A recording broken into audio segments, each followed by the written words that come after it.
The Supreme Court heard arguments today and appeared likely to reject President Trump's bid to fire Lisa Cook from her job on the Federal Reserve Board of Governors. As CBS News Bradley Blackburn tells us, the case could have a major impact on the independence of the Fed.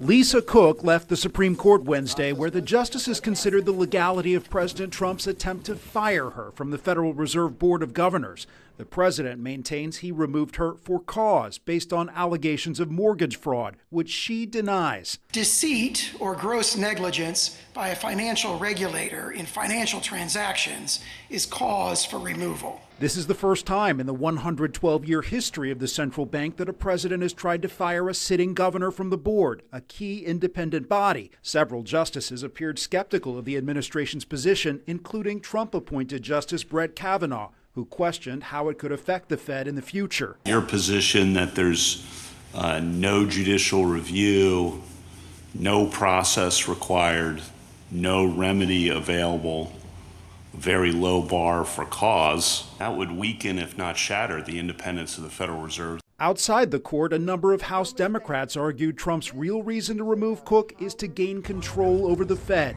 and sharply lower interest rates. He wants the central bank that answers only to him.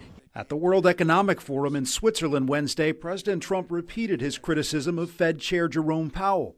Some of these stupid people like Powell, they raise interest rates, and what they do is they stop you from being successful. Earlier this month, Powell himself announced he is the target of a Justice Department investigation, which he contends is a result of not following the president's wishes. Bradley Blackburn, CBS News, New York.